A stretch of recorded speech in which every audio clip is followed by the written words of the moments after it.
Avec le titre? Yalla. Non, Hein? je vais voir maintenant.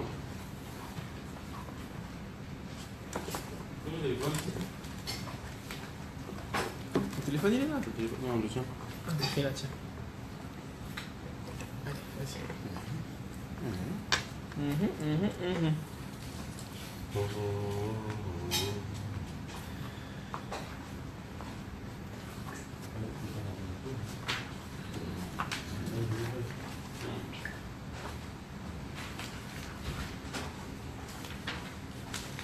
On s'est arrêté.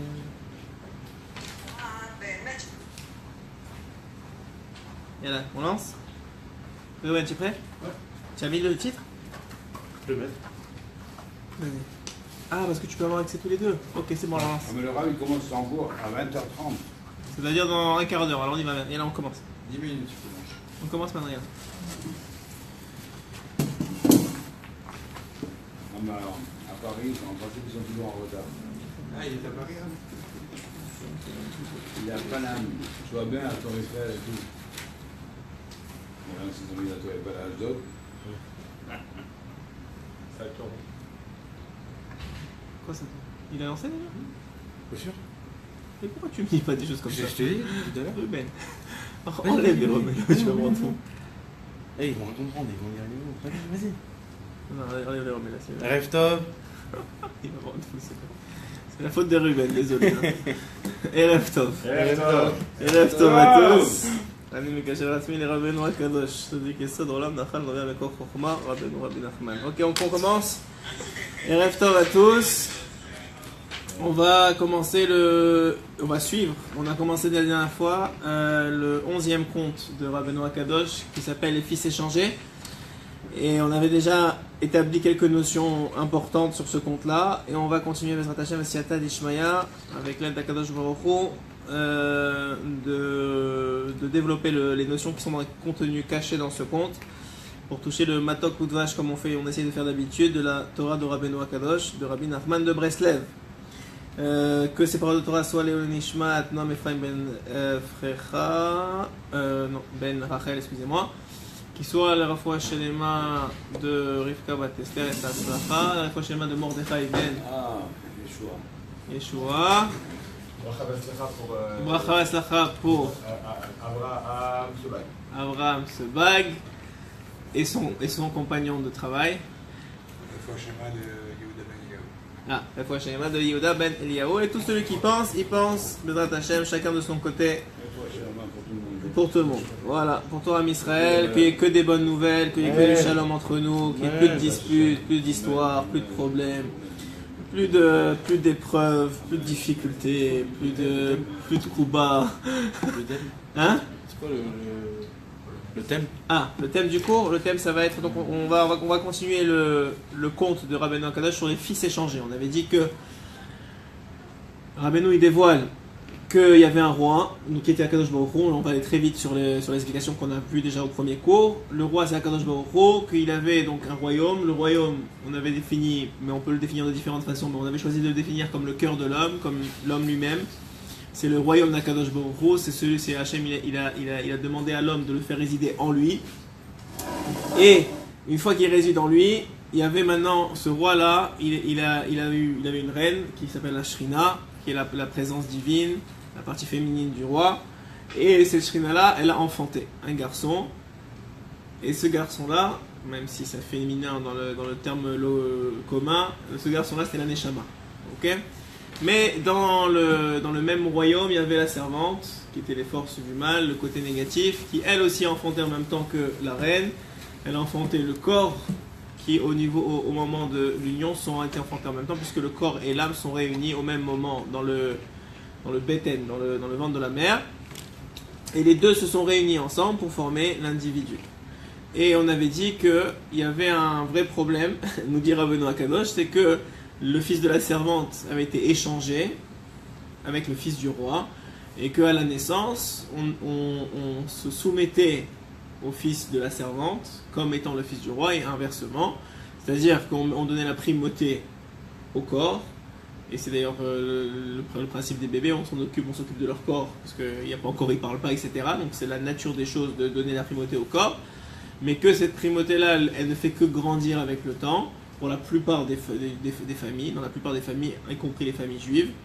Et malheureusement, on se retrouve que ces enfants se retrouvent dans des situations où leur corps parle énormément, il prend de plus en plus de place, et la neshama est mise de côté, et des fois, malheureusement, dans certaines familles, elle est même complètement oubliée. Donc on s'est à peu près arrêté là, pour la définition de ce qui s'était passé. Alors il dit ici, oh Mordechai, dis-moi, on a 2 Mordechai ce soir, c'est bientôt pour lui ou... Ok, alors viens t'asseoir. Alors on était donc dans le principe de ce conte-là, et on va continuer sur là où on s'était arrêté. Un jour quelqu'un alla et il révéla le secret au fils du roi. Ok? Ça veut dire que maintenant, on a dit que le fils de la servante, on pensait que c'était le fils du roi, et inversement. Donc il y a eu un échange de primauté, un échange de donner de la valeur aux choses, et le corps a pris le dessus sur l'âme. Et un jour, il y a quelqu'un qui est allé et qui a voulu révéler au fils du roi que, effectivement, on avait raconté le fils du roi, c'est-à-dire celui qu'on pensait, qui était en vérité le fils de la servante, mais qu'on pensait être le fils du roi. Donc, voyez,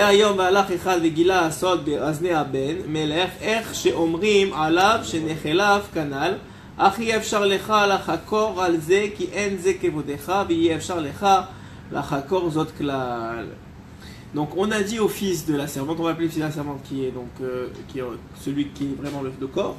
Donc on a dit au corps, tu sais, il paraît que t'es pas toi le roi. Donc il y a un moment, nous dira mais nous dans la vie d'un homme, où on dévoile au corps que écoute, c'est pas toi le roi.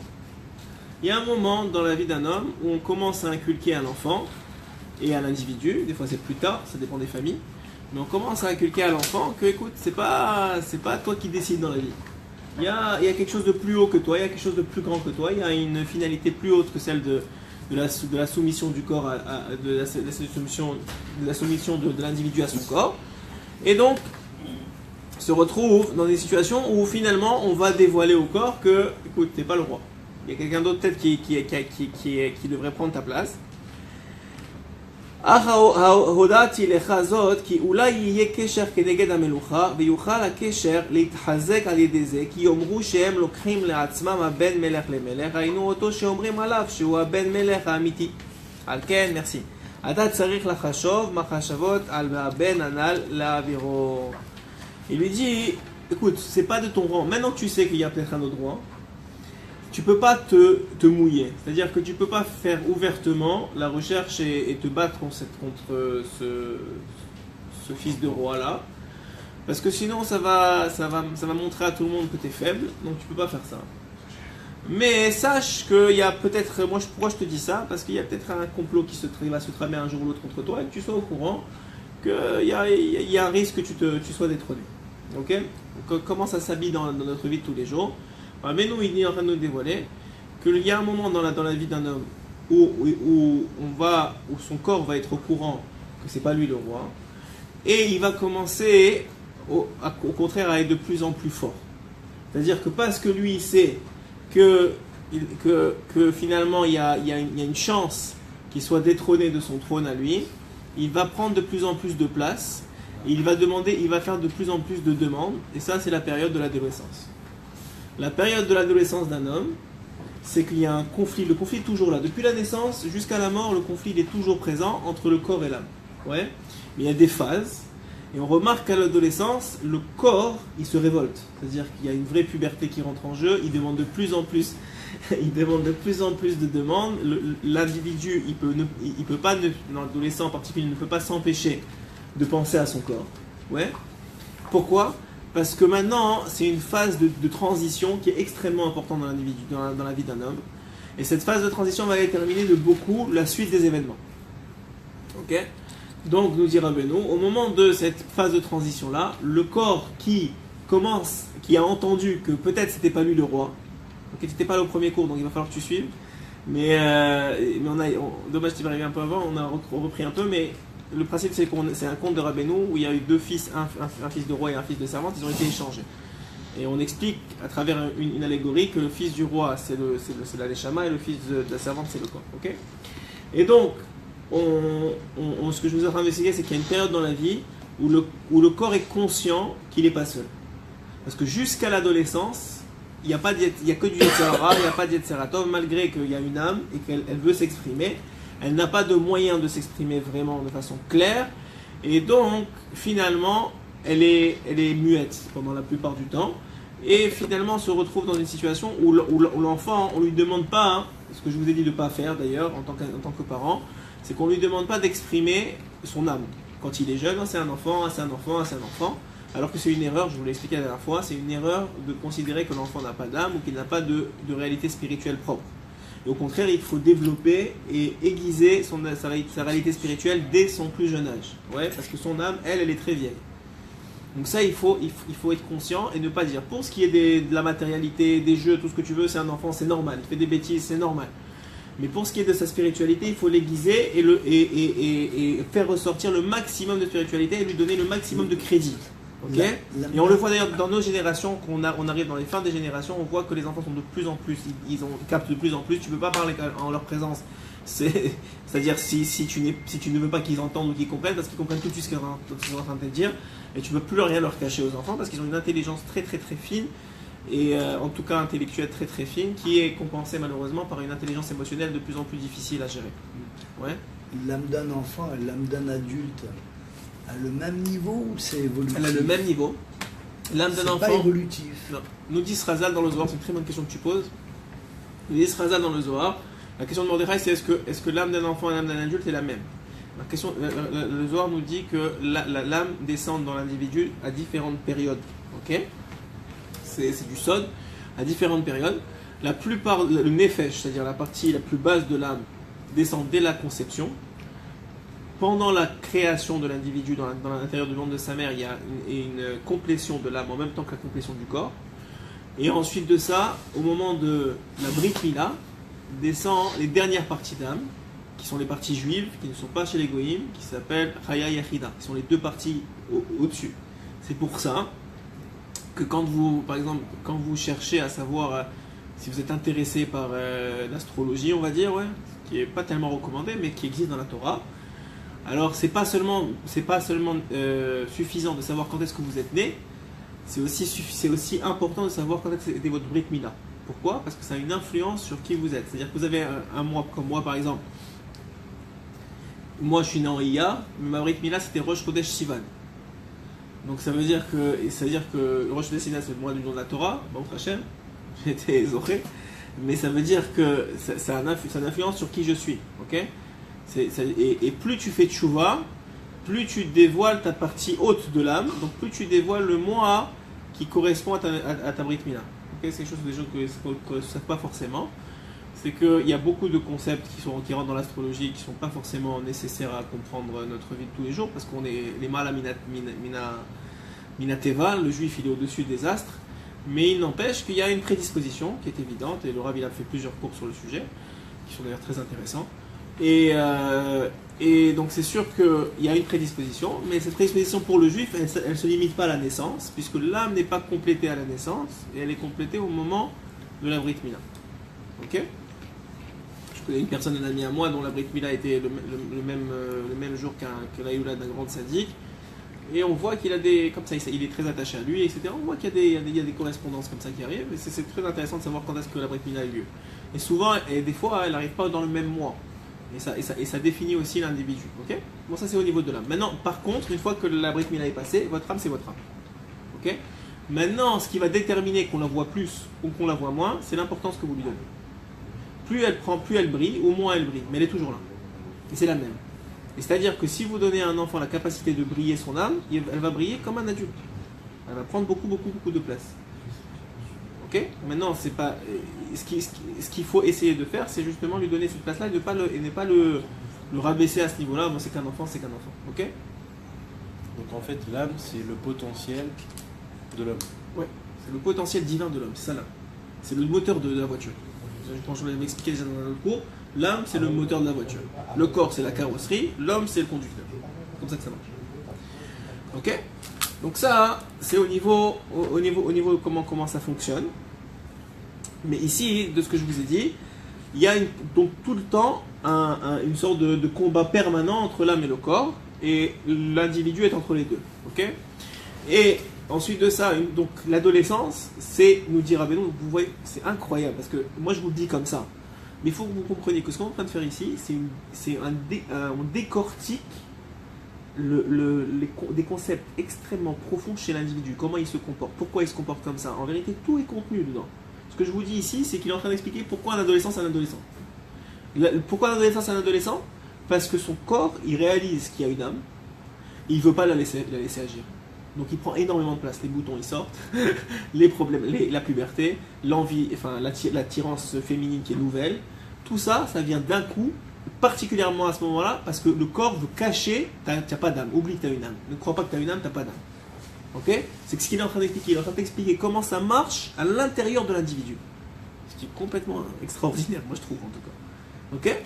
Donc ça c'est la première chose, ça c'est la première étape, il y a l'enfant, où il y a un conflit comme ça, et il te dit, à ce moment-là, le conflit, il est déséquilibré, parce que le corps, il prend tout, chez l'enfant tout le temps plus que là. Mais tu le vois chez l'enfant, il dit j'ai envie, et il s'en fiche de que ça se dit pas. Et s'il veut faire une crise dans le supermarché, il fait une crise dans le supermarché, parce que c'est ça, il a envie. Maintenant, plus il grandit, plus ça se fait pas, donc il est obligé de cacher, et il y a un moment, il dit, et souvent, on le voit dans les détails de comment il explique, souvent au moment de la transition de la puberté, donc vers 13 ans, donc au niveau de la bar mitzvah, il y a une transition qui se passe où, oh, tu sais quoi, j'ai une âme. Le corps il dit attends, ça veut dire que peut-être je vais être détrôné. Donc si le corps il dit ok je vais être détrôné, maintenant il prend plus de place. Il exagère la situation. Ok? Pourquoi? Parce que c'est une période de transition extrêmement importante. Souvent dans les cours des jeunes je l'ai dit, la transition aujourd'hui entre 13 et 33 ans, c'est ça l'adolescence aujourd'hui, ouais, à peu près. Mais on va dire entre 13 et 17 ans à l'époque, ouais, ou 18 ans. C'est une transition qui va déterminer presque toute ta vie. La façon dont les choix que tu vas faire au niveau de tes études, ta femme probablement dans les années qui vont venir, etc. C'est des transitions extrêmement importantes. Et donc, il dit ici qu'il y a un combat, et que ce combat, il a une primauté au niveau du corps. Ok? Et que la seule raison pourquoi le corps il est mis, regarde comment c'est beau, la seule raison pourquoi le corps il est mis au courant, c'est pour justement se rebeller. Les forces du mal, ils mettent au courant le corps, pour qu'il se rebelle, pour dire ok, ne laisse pas la neshama, tu sais, tu regardes ce qu'il dit ici. Pourquoi je te dis tout ça?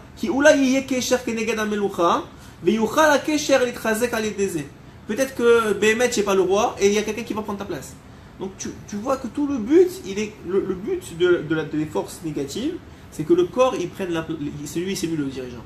Tant que le corps il est le dirigeant, en vérité c'est pas toi qui dirige. Et donc c'est pas Dieu qui dirige, il faut comprendre ça.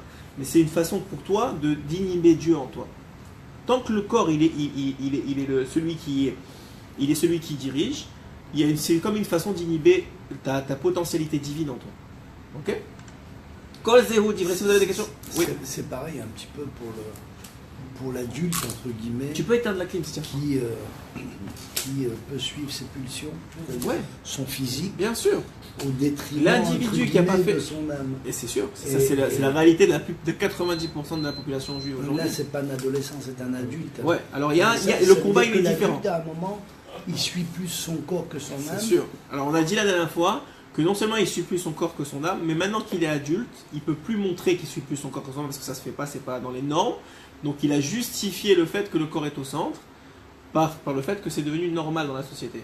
C'est devenu normal de prendre 5 fois des vacances par année. Je ne veux pas dire que c'est pas bien des vacances, mais ça veut dire qu'il y a une normalité dans ça. Il y a une normalité de faire les plus beaux restaurants, de faire il y a une normalité dans tout ça qui prend le dessus, qui n'est pas forcément normale. Quand tu vois les tzadikim se comporter, c'est pas comme ça qu'ils se comportent. Donc c'est clair. Mais eux, c'est devenu l'exception à la règle. Alors que eux, ils ont compris c'est quoi l'âme et c'est quoi le corps. Et qui est censé le serviteur de l'autre. Ok? En vérité, eux, c'est la normalité. C'est juste que nous, on n'a pas les kohot suffisantes, en tout cas on ne les a pas exprimées de la bonne façon, ou il y a, en tout cas, comme ça, pour pouvoir gérer comme tous les tzadikim qui l'ont fait. Ok? Mais on va voir exactement dans les détails comment Rabbeinu il rentre dans les détails. C'est en là qu'on arrive à faire le boulot. C'est où C'est pas au cas sans là, il y a un serviteur et un roi. Ok? Il y a toujours un serviteur et un roi. Donc, c'est pas en cassant, c'est pas du bouddhisme, parce que les bouddhistes ils font des jeûnes, c'est pas ça, c'est pas annuler ton corps, c'est le rendre serviteur. Et en vérité, on va le voir dans les mots, parce que je veux rentrer dans le compte, mais on va voir que le plaisir du corps, c'est ça. C'est ça le vrai plaisir. Le corps, quand il arrive à être serviteur, ça devient un plaisir. C'est comme quand par exemple, tu commences à faire un régime, ouais, au début c'est une catastrophe, tu as envie de tirer une balle, ouais, mais au bout d'un moment, tu te sens bien. Ouais, et ton corps, il est content, c'est-à-dire tu te sens bien, vraiment, c'est sincère, c'est une vraie sensation de bien-être. Ouais, pourtant, tu as rendu ton corps, tu as maîtrisé ton corps. Mais cette maîtrise-là, au début, il y a une révolte, mais après, lui-même, il dit merci. C'est le principe de l'enfant aussi, c'est une éducation. C'est une éducation, ouais. Quand l'enfant... Et vous savez, la règle. La règle avec l'enfant, c'est une règle, maintenant, il faut savoir l'appliquer. Hein. J'adore, quand je parle des enfants, là-dedans, ils commencent à... Et les antennes qui sortent. Alors, le principe avec l'enfant, c'est qu'il faut être capable de l'éduquer, c'est-à-dire d'être sévère avec lui, sans le punir, de frapper, là. Être sévère avec lui, mais toujours pour lui. Ça veut dire que notre problème à nous, c'est qu'on est souvent sévère avec nos enfants, mais pour nous. Parce que ça nous dérange, parce qu'on est énervé de la situation, parce que la situation, elle nous gêne. Et donc, on va s'énerver parce que les choses nous dérangent. Et l'enfant, il voit très bien que c'est pas pour lui que tu fais ça. Et donc, il a aucune raison de t'écouter.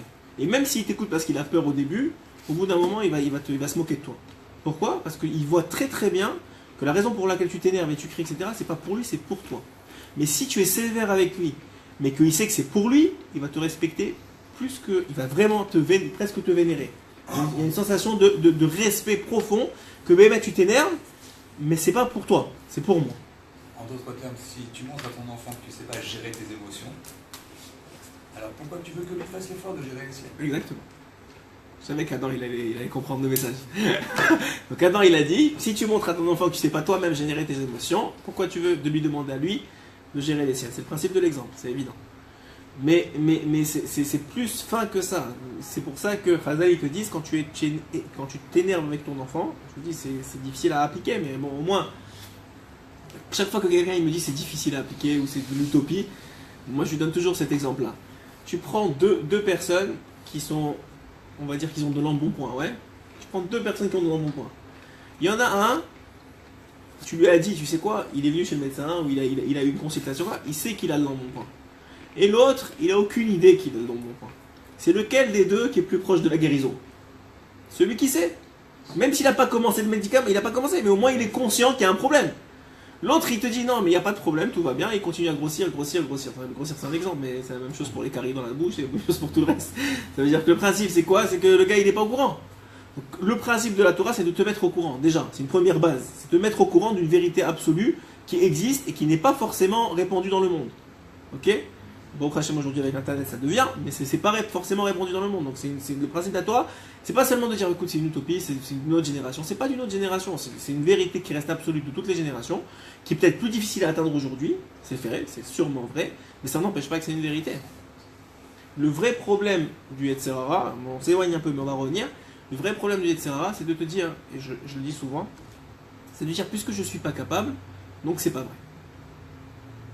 C'est-à-dire que quand tu vois que tu n'es pas capable de faire quelque chose, puisque ça engendre chez toi un sentiment de culpabilité, finalement tu te dis, peut-être c'est pas vrai, c'est juste, c'est plus d'aujourd'hui, c'est plus d'actualité, ça s'applique pas. Pourquoi ? Parce que ça te soulage. Mais il faut avoir la grandeur d'âme de dire, c'est vrai, mais je suis pas au niveau. C'est tout, c'est pas plus compliqué que ça. C'est vrai, mais moi je suis pas au niveau, on va travailler. Peut-être que ça prend plusieurs vies, mais au moins je sais que c'est vrai. Pourquoi c'est important de faire ça ? Pas seulement pour toi. Parce que le pire, c'est de changer la réalité. Parce qu'aujourd'hui, si tu dis c'est pas vrai, et tes enfants demain, c'est fini. Dans 3 générations, ils sont plus juifs. C'est aussi simple que ça. C'est ce qui se passe aux États-Unis, c'est ce qui se passe en France. C'est qu'il y a eu un moment où c'était trop dur. Donc, au lieu de se prendre la tête et de se culpabiliser, ce qui n'est pas la bonne façon de faire de toute façon, les parents ont dit c'est pas vrai. Ou il y a une partie qui est pas vraie. Dès que tu fais ça, c'est fini. Alors que tu gardes une réalité de la Torah, c'est vrai, mais je suis pas au niveau. Et tu expliques à ton enfant, j'aimerais être au niveau, mais je suis pas au niveau. Et quand il voit que son père il est honnête, à ce moment-là, ça lui donne encore plus de force. Et lui, il sera capable d'être au niveau. Mais si son père il est malhonnête, il dit de toute façon c'est pas vrai, Alors il dit que si c'est ça la Torah, même ce qu'il fait, je le prends pas. Même le peu qu'il fait, ça sert à rien. Ça rentre dans la globalité de la malhonnêteté. Et donc ça, c'est la pire des choses.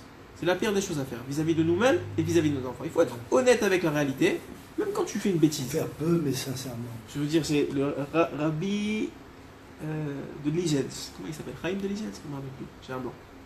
En tout cas, il y a un chassid, il y a un grand chassid, que j'ai reçu ça là, il n'y a pas longtemps. Il y a un grand chassid qui disait, qui a dit, moi je suis sûr d'avoir le Olam Haba. Alors il a dit, ah ouais, comment c'est possible que tu vas avoir le Olam Haba? Il dit, parce que le jour où je vais arriver dans le monde futur, on va me demander, dis-moi, est-ce que tu as fait une mitzvah parfaitement? Je vais leur dire non. Est-ce que tu as fait une prière parfaitement? Je vais leur dire non. Et il dit, est-ce que tu as fait une kavana parfaitement? Tu as pensé une fois dans ta vie parfaitement? Je vais leur dire non. On va dire, ah, tu es honnête? Bon, tu peux rentrer dans l'Olam Haba. Ça veut dire que la faute, et vous le voyez, la faute d'Adam Arishon, c'est d'avoir été malhonnête. C'est tout. C'est la manque à la karatatov, c'est une malhonnêteté. Il faut s'habituer à être honnête. Et c'est pas grave d'être avec soi-même. Et ça, je le dis souvent, et c'est une base chez Rabbeinu. C'est une base chez Rabbeinu. Et c'est pas grave d'être manquant et d'avoir des défauts. C'est pas grave. On est créé comme ça. Mais la malhonnêteté, c'est comme tu construis sur un sable mouvant. Ça sert à rien de construire. C'est-à-dire, ça s'écroule à chaque fois que tu construis. Alors que tu dis, ok, c'est pas bon, mais même le peu que tu as construit, c'est énorme. Si tu as mis des bases solides, même le peu que tu construis, c'est énorme. Ok, on va continuer. Alors, Kol Zehu divrei oto ha'ish shegila asod. Donc il y a un homme qui est venu exprès pour dévoiler au fils de la servante que effectivement il n'était pas le seul roi. והלך זה הבן מלאך היינו שזה נקרא בן מלך, והכלל בכל מקום שנזכר כאן, בן המלך סתם, הכוונה על הנחלף, היינו שהוא באמת בן השפחה, רק שנקרא בן המלך כי נתגדל אצל המלך. Ok, donc le fils du roi, il est là, donc en fait, celui, c'est-à-dire le fils du roi qui était en fait celui qu'on appelle le vrai fils du roi, il est parti dans chaque endroit. Et à ce moment-là, il dit ici très clairement il est parti dans chaque endroit, d'un endroit à l'autre, pour essayer de trouver, parce que aucun des deux n'était bien dans sa peau. C'est ça le problème, c'est que quand il y a une inversion des rôles, le corps n'est pas bien dans sa peau, et l'âme n'est pas bien dans sa peau. Aucun n'est à sa place. C'est comme dans le couple. Si dans le couple, malgré qu'il y a une inversion des rôles, même si tu crois que la société t'a dit que c'est bien, etc., le couple, il sait que ça marche pas. Le couple, il sait qu'il y a un problème de rôle. Et je ne sais pas si je vous ai dit, encore on fait une petite transgression, mais c'est pas grave, mais dans la paracha de cette semaine, juste très rapidement, parce que c'est une notion qui est hyper importante à comprendre, dans la paracha de cette semaine, Abraham, il nous dit exactement c'est quoi le rôle de l'homme, c'est quoi le rôle de la femme. Et à travers un exemple très simple. Abraham, il dit, et c'est le Midrash, il dit qu'Abraham, à chaque fois qu'il se déplaçait d'un endroit à l'autre, il faisait d'abord la tente de sa femme avant de faire la tente du mari. Avant de faire sa propre tente. Ils avaient deux tentes, une tente pour Sarah, une tente pour lui. Chaque fois qu'il se déplaçait d'un endroit à l'autre et il s'arrêtait, il faisait d'abord la tente de sa femme et ensuite la sienne. Il nous apprend le Midrash, nous apprend la Torah, qu'un homme, il s'occupe d'abord des besoins matériels de sa femme et ensuite des siens. Toujours les besoins matériels, physiques, de la femme passent avant ceux de l'homme. Toujours. C'est ça la Torah. Ok? Maintenant, à l'inverse, quand il s'agissait de prendre une décision par rapport à ce qu'il devait faire, par exemple pour dire que Sarah était sa sœur, quand elle a été prise par Paro, ouais, à ce moment-là, c'était lui qui décidait de ce qu'il fallait faire, et on ne voit jamais Sarah remettre en question l'autorité spirituelle de Abraham. C'est-à-dire que du côté matériel, c'est Sarah qui a des besoins plus importants que Abraham et qui donc doit être comblé en premier. Mais du côté spirituel, c'est l'homme qui a des besoins plus importants parce que c'est lui qui tire toute sa source de joie de la Torah. Donc il a des besoins plus importants que la femme et c'est donc à la femme de s'assurer que l'homme est comblé au niveau spirituel. Donc c'est la responsabilité de la femme. Je leur ai dit Shabbat. Bon, prochaine, les femmes étaient très contentes d'entendre ça. Mais je leur ai dit Shabbat, que c'est la responsabilité de la femme que l'homme il a étudié la Torah, qui se réveille le matin à la Tfila, que ses enfants. C'est pour ça que la Gemara dit que le Olam Haba de la femme, c'est celui de son mari et de ses enfants. C'est ça son Olam Haba, c'est ça son monde à venir. Et ça, c'est un concept qui est extrêmement important de comprendre. c'est que c'est la responsabilité de la femme que son mari. Et il y en a qui vont dire ouais, mais si le mari veut pas, c'est pas vrai. La femme, elle est capable de tout faire à son mari. Ouais. Si Bémet, elle veut, quand il faut aller en vacances, elle est capable même s'il veut pas, de le rendre fou. Alors si c'est aussi important et qu'elle comprend que son lama il dépend de son mari et de ses enfants, elle comprend que l'évolution spirituelle de son mari, il dépend de la femme. Et c'est sa responsabilité. Ok? Et d'un autre côté, la matérialité, donc tout l'aspect matériel, le bien-être matériel dépend de l'homme dans le but de satisfaire sa femme. Ok? C'est comme ça que ça marche. Et c'est ça les rôles séparés de l'homme et de la femme. Je veux dire, j'aurais même dit plus. Après ça, tu peux poser la question. J'aurais même dit plus. Hachem, il est tellement intelligent, Hachem, j'ai pas besoin de le dire, mais ça veut dire, ça fait plaisir de le dire quand même. Il est tellement intelligent qu'il a créé l'homme et la femme de façon à ce que ce soit comme ça et absolument comme ça. Qu'est-ce que ça veut dire? C'est-à-dire que vous voyez très bien que l'homme, il a été créé et la femme, elle a été créée. Ouais. L'homme, il a été créé à partir de la terre, donc un aspect matériel. Il a été créé de la terre. Et la femme, elle aurait très bien pu être créée à partir de la terre. Il n'a pas eu de problème, Hachem a recréé une femme. Ouais. Mais qu'est-ce qu'il a fait? Il a pris la femme de l'homme. Pourquoi? Pour s'assurer que l'épanouissement de la femme, il dépend de l'homme. Elle cherche, vous allez voir, que les femmes, elles peuvent avoir toutes les... Comment on va dire ça? Toutes les réussites professionnelles qui existent dans le monde, elles peuvent être très très bien respectées par tout le monde, mais s'il y a un manque de respect et d'admiration et de reconnaissance de son mari, elle est fondamentalement au fond, même si elle ne vous le dit pas, elle est malheureuse.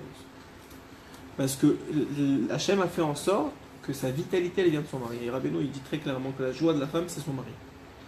Et donc, mais son mari, où il trouve sa joie, où il trouve sa vitalité, dans la spiritualité, dans la Torah. Donc si lui il n'est pas connecté, il est incapable de nourrir sa femme en spiritualité, en joie. Donc elle est malheureuse et lui il est malheureux. Ouais. Donc toutes les filles qui ne sont pas encore mariées, Oui. genre qui ont, on va dire, 18, 19 ans, donc ils sont tout le temps tristes.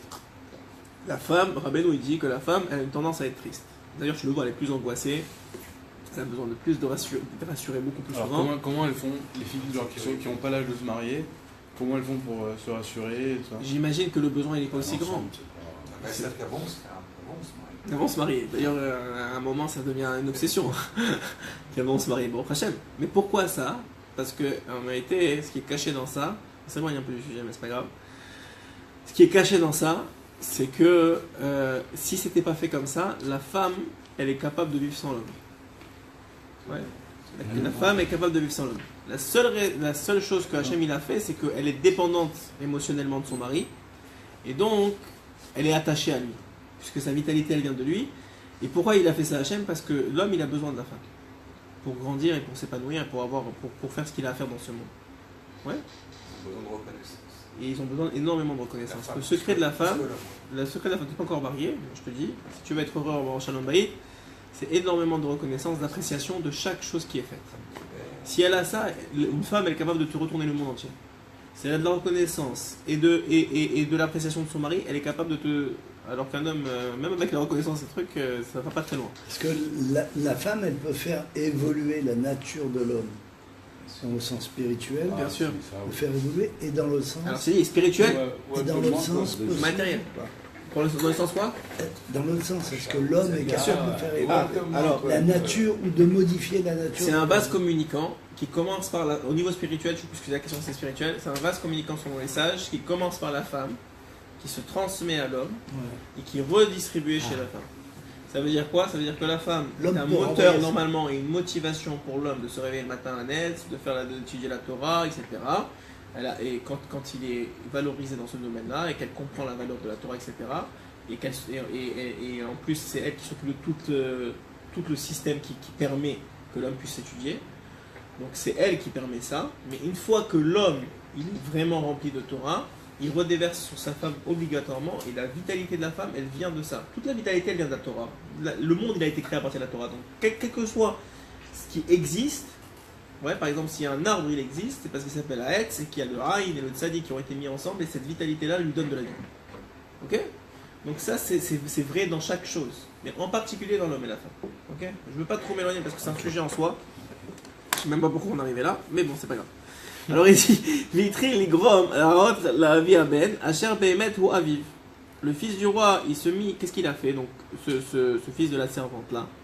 Qu'est-ce qu'il a fait? Il a vu qu'il y avait un problème, il y avait un risque qu'il soit détrôné. Donc il a commencé à s'attaquer au père du fils, ok, au père du fils qui est donc le mari de la servante.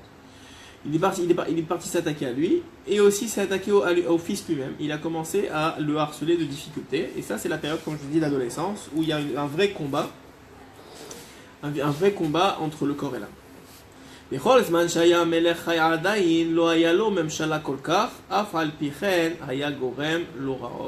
même si le prince, il n'était pas encore roi, ok, ce fils de roi là, parce que c'est toujours difficile de comprendre, mais c'est le fils de la servante, ce fils de ce corps là, même s'il n'a pas encore totalement la royauté, parce que c'est encore un adolescent, il est encore sous la tutelle de ses parents, c'est-à-dire qu'il ne peut pas faire ce qu'il veut encore, malgré ça, il mène la vie dure à l'âme. Ok. Mais il y a un moment que le roi il meurt.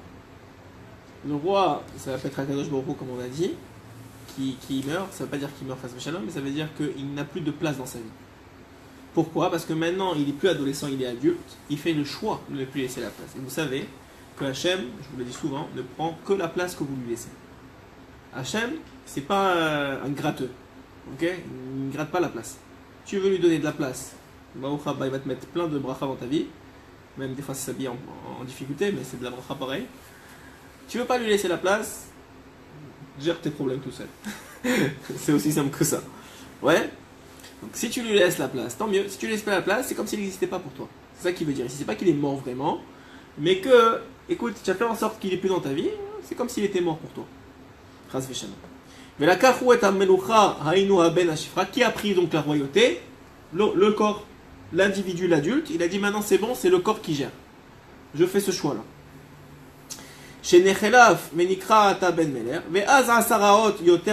Alors il a fait encore plus de mal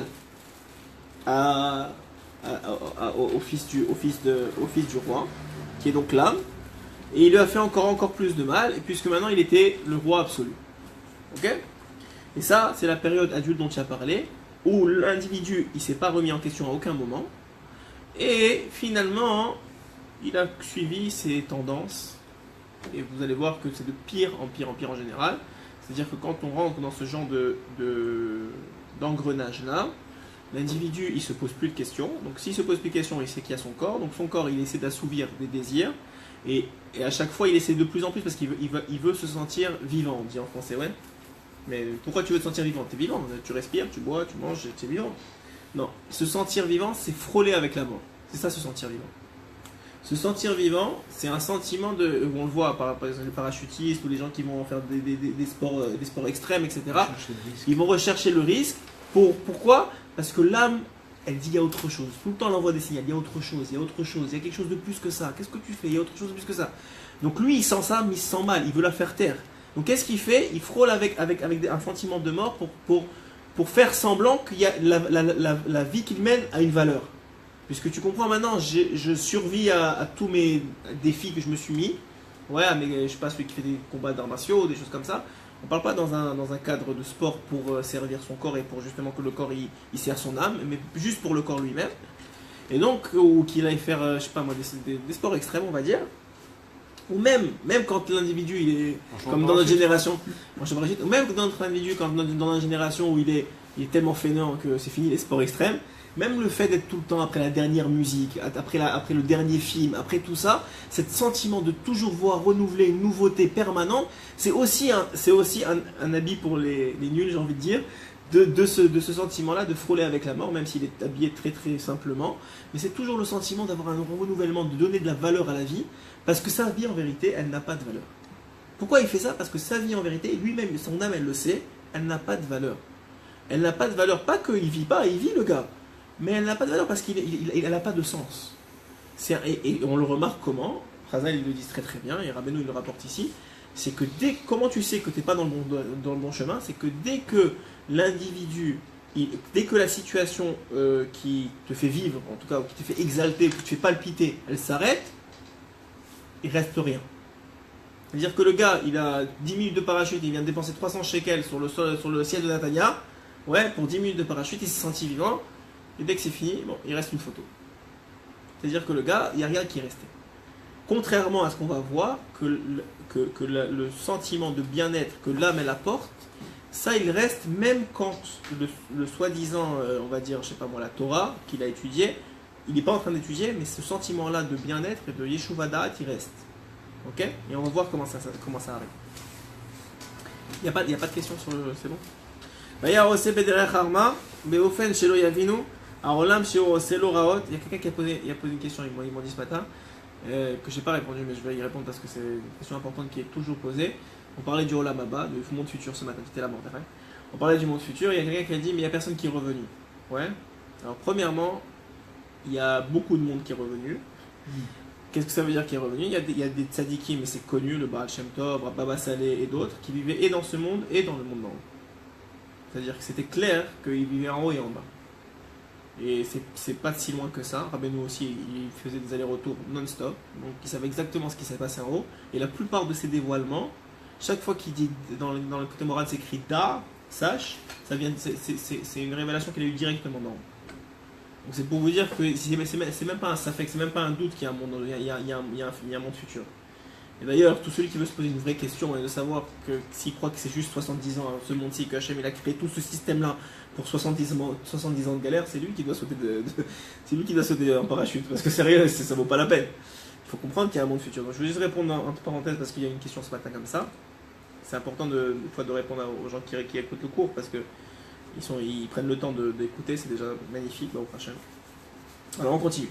D'ailleurs au CVDR, on fait beaucoup d'interruptions aujourd'hui, mais c'est pas grave. D'ailleurs au CVDR Arma, mais au fin shelo yavinu haolam shiro selo rarot, ki en zena ebifne hamon, rak haya ma'alin adavar vegaram lo raot tamid.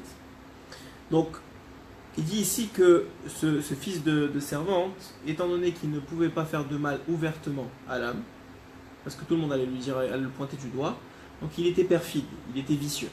Ok? Le principe du fils de la servante, c'est d'être quelqu'un de particulièrement vicieux et de faire les choses pas ouvertement. Ok? Qu'est-ce que ça veut dire pas ouvertement? Ça veut dire cette façon-là, par exemple, je vous donne un exemple qui est rapporté par Moshe Erez Doron, dont la plupart, je vous l'ai dit déjà le premier cours, la plupart des enseignements que je vous donne aujourd'hui sur ce compte-là, c'est inspiré de lui.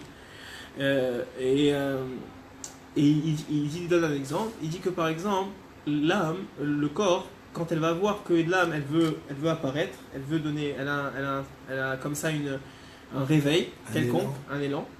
Alors il va habiller ça très vite dans une forme spirituelle d'assouvir le corps. Qu'est-ce que ça veut dire? Par exemple la musique, c'est une forme spirituelle d'assouvir le corps. Il n'y a rien et c'est pas matériel la musique, c'est quelque chose de spirituel. Mais en vérité, c'est corporel quand même. Pourquoi? Parce que quand la musique elle est au service du corps, c'est-à-dire c'est pour faire bouger le corps ou ça n'a pas vraiment de tendance. Alors lui, il a un sentiment comme ça, instantané, d'avoir je sais pas, où tu vois un film, à l'eau de rose comme ça, et que tu commences à pleurer, tu dis waouh, j'ai connecté avec mon âme. T'as rien connecté du tout, moi. C'est juste ton corps qui t'a donné un peu parce qu'il sent que maintenant ton âme elle veut s'exprimer, donc il te donne un peu à manger. Et ça, c'est perfide. C'est-à-dire qu'il te donne un sentiment émotionnel que tu crois être spirituel, mais qu'en vérité est juste du bonbon que le corps te donne pour être sûr que tu ne touches pas vraiment à la vraie spiritualité. Ok? והבין אבי הבן הנ"ל שהוא עושה לו רעות בשביל העניין וענה ואמר לבנו היינו בן המלך באמת אך על ידי החילוף נדמה שהוא בנו. Et on a dit que ce père-là et ce fils-là, il était tourmenté non-stop par ce corps-là, donc l'âme était tourmentée par le corps, et il a commencé à croire en cette histoire-là. Il a dit pourquoi est-ce qu'il me tourmente tellement? C'est forcément que peut-être que c'est moi vraiment le roi. Donc il a commencé à croire en cette histoire-là.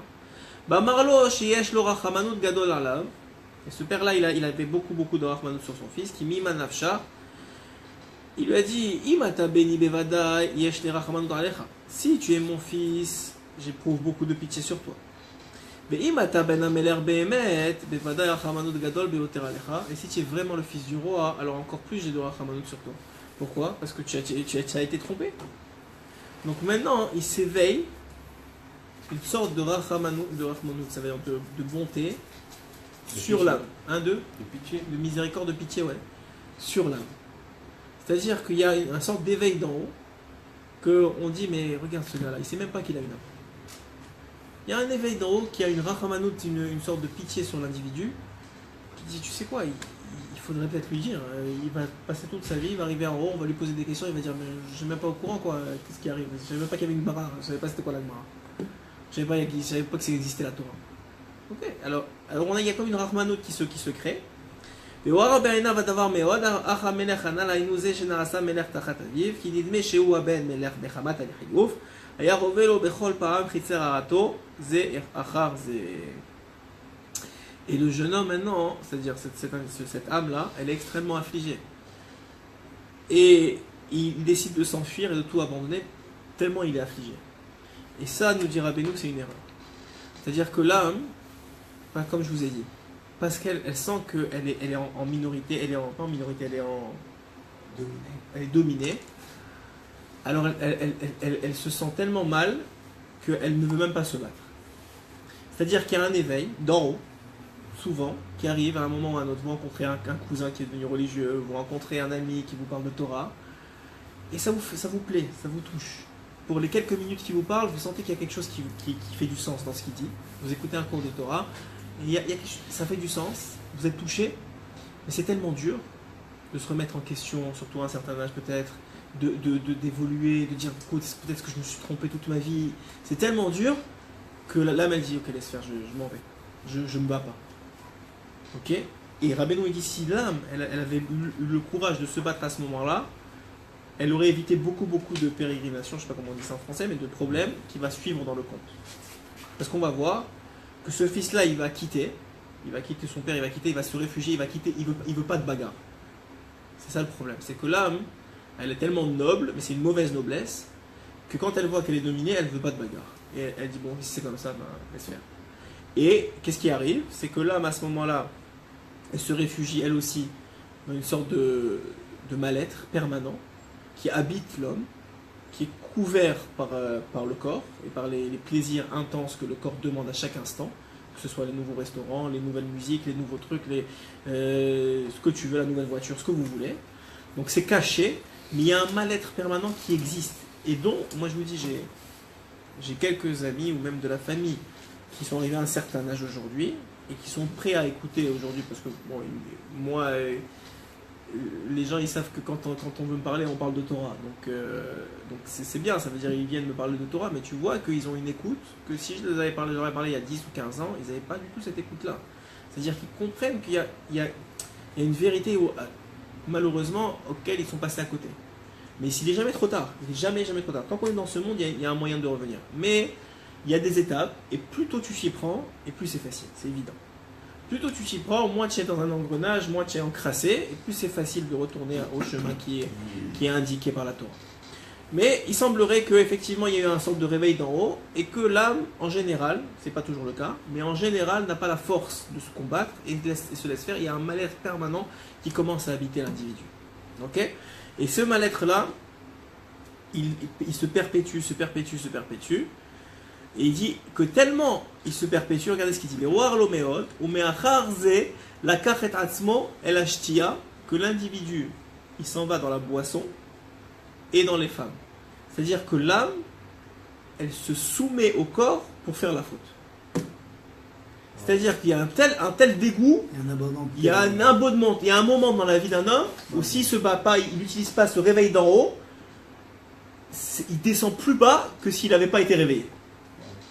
C'est-à-dire que ça c'est très très dangereux quand vous approchez quelqu'un qui n'est pas prêt à entendre ce que vous avez à dire, et je l'ai dit souvent ça, c'est que s'il n'est pas prêt à entendre ce que vous avez à dire, vous allez lui donner une vérité, cette vérité elle est tellement vraie que ça va lui faire mal, et maintenant il va se rendre compte qu'il est tellement loin qu'il va encore plus tomber que si vous ne l'avez rien dit du tout. Il va encore plus s'éloigner que si vous ne l'avez rien dit du tout. Mais Rabbeinu il dit que même cet éloignement là il est bon, parce que tout éloignement est là pour se rapprocher à la fin, et que ce rapprochement là il va être positif, mais qu'il y a une période comme ça de difficulté où l'âme est tellement, elle a tellement pas d'espoir qu'elle se soumet complètement au corps. Ok ? Et cette période-là, c'est la période de la 30-40aine, comme ça. Si on n'a pas fait tchouva avant, évidemment, on ne parle pas de quelqu'un qui a fait tchouva et qui a compris déjà. Le plus tôt tu comprends, si tu as eu la chance d'être dans une famille de Torah, mais même quand tu es dans une famille de Torah, tu es éduqué, etc., il y a toujours un niveau Sachez que Rabbeinu dit très clairement que quel que soit le tzaddik, quel que soit le niveau du tzaddik, il y a toujours un niveau où il y a un choix à faire. Il y a toujours une bat colle qui sort et qui dit tu dois faire ça ou ça, et c'est à toi de choisir. Et c'est un niveau supplémentaire que tu dois atteindre. À chaque fois, c'est comme ça. Il y a pas de l'homme, il est en constante tchouva. C'est tchouva à la tchouva, dit Rabbeinu, et ça ne dépend pas du niveau spirituel de l'homme. Enfin, ça dépend du niveau spirituel de l'homme, mais en fonction du choix qu'il fait, mais il n'est jamais arrivé. C'est ça que je veux dire. Mais plus l'action elle est tardive, plus la demande de teshuva elle est tardive, plus le combat est difficile. Plus le combat est difficile. Plus le combat, c'est évident. Plus le combat est difficile parce que les habitudes sont très difficiles, parce qu'aujourd'hui on n'a plus les mêmes armes, parce que si vous voulez étudier la Torah, vous n'avez plus la même mémoire, parce que plein de choses que vous savez, que la plupart d'entre nous qui sont revenus Très dur à rattraper. Mais ça n'empêche pas la valeur énorme que chaque mot de Torah, chaque minute de Torah, chaque volonté d'être rapproché d'Hachem a aux yeux d'Akadosh Baruch Hu, et la tchouva que ça représente. Ok. Maintenant, chacun il a son destin. Le jour où tu te réveilles, Rabbi Akiva 40 ans, et à 120 ans, il était le plus grand des grands. Ça veut dire, ça a l'air, moi je ne veux pas mettre des mots dans la bouche de Rabbeinu, donc je fais souvent attention à ne pas exagérer, parce que Rabbeinu c'est une compréhension tellement grande de l'individu que c'est impressionnant. Mais ça a l'air que tout ce travail-là qu'on fait, on peut seulement le faire a posteriori. Cette analyse-là, il faut être là pour la comprendre. Il faut être derrière son écran pour la comprendre. Il faut déjà avoir fait un choix de revenir. Il faut déjà être dans le processus de tchouva pour que Hachem te dise, tu sais quoi, c'est comme ça que ça a marché dans ta vie. Mais quand tu es dans le feu de l'action, dans le corps, Hachem il va même pas mettre ce genre de cours-là sur ton chemin. Tu comprends? Parce que non seulement ça sert à rien, probablement ça va plus t'éloigner, et en plus de ça, tu n'écoutes pas des cours de Torah quand tu es pris dans les événements, le travail, de plus en plus de travail, de plus en plus d'argent, de plus en plus... Quand tu es dans ce processus-là qui s'appelle la 30-40aine, où tu es en permanence en recherche de plaisir du corps, et encore pire si tu tombes dans les femmes ou dans d'autres choses qui sont des vraies drogues, au sens propre du terme, c'est pas ma team pour toi. Donc, déjà que si vous êtes là, c'est un miracle, c'est-à-dire il faut dire merci, mais ça veut dire c'est approprié pour vous. Tout celui qui écoute, je ne sais pas quel est venu moi ce matin, par rapport au cours qu'il m'a dit, j'ai senti que ce cours-là, je ne viens pas souvent, mais il m'a dit ce cours-là, on dirait que c'était pour moi. Je lui ai dit, la plupart du temps c'est comme ça. Hachem, il a la bonté que quand tu assistes à un cours, quand tu as une bonne volonté, pas que c'est pour venir prendre une bière et t'éclater avec tes copains, de toute façon il n'y a pas de bière ici, il n'y a pas de problème. Mais en général, c'est parce que ça t'est nécessaire. Vous voyez que des fois vous écoutez, vous avez, je sais pas moi, une période où il y a un rave qui vous touche plus que les autres, et vous écoutez plein de cours à lui, un autre moment c'est une autre période. Pourquoi? Parce que Hachem il sait qu'est-ce qui est. Toi tu t'en rends pas compte, mais Hachem il dirige dans. Ouais. Donc si Bezrat Hachem vous êtes tombé sur celui-là, c'est que Bezrat Hachem, avec l'aide d'Akadosh Baruch Hu, c'est bon pour vous. Et donc là, on arrive à une étape dans la vie où maintenant il y a eu ce mal-être permanent de l'âme. C'est là où on en avait. Je ne sais pas si on a encore un peu de temps, ça fait quand même un petit bout qu'on a commencé. On va attendre peut-être 5 minutes encore et ensuite de ça on va arrêter pour aujourd'hui. Et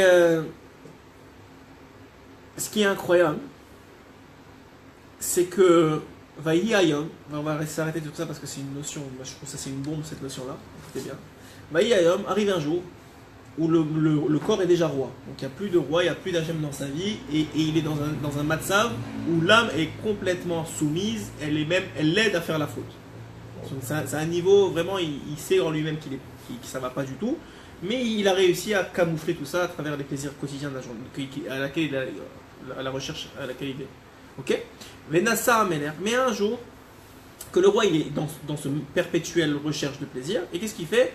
Il va chasser. Ok? Alors chasser, ici c'est les bêtes, mais ça peut être le chasser n'importe quel plaisir de ce monde. Ça s'appelle aussi chasser. Le principe de chasser, si vous remarquez bien, rechercher le plaisir. Le principe de chasser, ouais, c'est rechercher le plaisir, mais c'est pas seulement ça. Attraper la proie. C'est exactement, c'est une attrape de proie. C'est-à-dire que le plaisir, il vient de la mort de l'autre. Si vous remarquez bien, c'est la mort, c'est un plaisir qui est malsain, parce qu'elle vient de la mort de l'autre. Et ça, en vérité, ce qui est contenu, et c'est pas contenu ici précisément, mais c'est rapporté dans plusieurs endroits par Rabbi Nathan dans les Koutalachot, c'est que les plaisirs physiques qui assouvissent le corps, c'est en vérité une mort de toi-même. Parce que tu es en train de faire mourir ton âme. Et ton âme, c'est ta vitalité. Donc tu es en train de te tuer. Mais toi, tu te rends pas compte. Et en vérité, le plaisir du corps, c'est une mort de l'âme. Ok? Donc en vérité, tu es en train de te tuer. Et toi, tu ne réalises pas que c'est ça ton plaisir. Et en vérité, c'est un plaisir. On le voit. Il y a des gens que... On dit que, par exemple, malheureusement, certains qui ont commencé à... Donc, au Hachem, chez les Juifs, on n'a pas cette mida-là. On a des bonnes midotes, mais au Hachem, on est les enfants d'Abraham, Isaac et Jacob. Et on voit que, souvent, chez les Goïm, il peut arriver que le meurtre devienne une seconde nature. Et ça devient un vrai plaisir. L'individu, malsain, un point extrêmement avancé, ça devient un plaisir pour lui de tuer. Ouais, on voit, je sais pas, Daesh, il n'y a pas si loin d'Israël. À mon avis, c'est un kiff pour eux de tuer. Et on voit à quel point l'individu, il devient animal. Et il y a un moment, on a sauté la partie là, où l'âme, elle se pose une question. Elle dit comme ça. Elle dit, si je suis le fils de la servante, ouais, ça veut dire si moi de toute façon je suis soumis, alors pourquoi j'ai un tel mal-être en moi? Pourquoi je me sens tellement mal? Si je suis fait pour être soumis, pourquoi Hachem il a fait en sorte que je me sens tellement mal? Si c'est la volonté d'Hachem que le corps il dirige, eh ben c'est bon. Et si Béhémet, je suis le roi, je suis le fils du roi, c'est-à-dire c'est moi qui dois diriger, pourquoi j'ai tellement d'envie? Ouais, c'est une question qui se pose, que se pose l'âme, et c'est ce qui est sous la forme du fils du roi ici. C'est une question qui se pose que Rabbeinu nous dévoile, c'est que l'âme elle dit mais je comprends pas, si je suis là, il y a un problème, et si je suis l'autre, il y a un problème. Ouais. Et il dévoile qu'en vérité, ce principe-là, que le fils du roi a été changé, il est nécessaire à la finalité. C'est la façon d'arriver à la finalité. Et cette finalité qui va prendre encore quelques cours peut-être, mais je vous le dis juste en flash comme ça, c'est qu'à un moment, le corps, en plein milieu de ses ta'avot et de sa chasse, il va arriver devant un fleuve, il va arriver devant un endroit paisible, et il va ressentir un sentiment de bien-être. Le corps, pas l'âme. Le corps, ça va partir du corps. Le corps, il va sentir un sentiment de bien-être. Il ne va pas savoir d'où ça vient.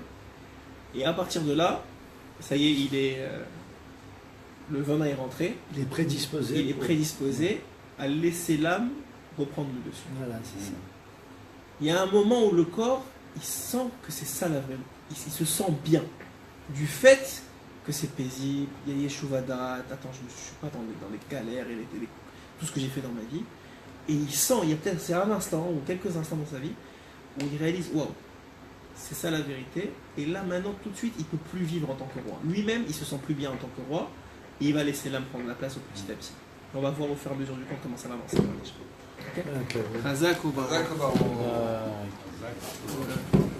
C'est que- Oh, vas-y, répète. Je vais chanter. Oh.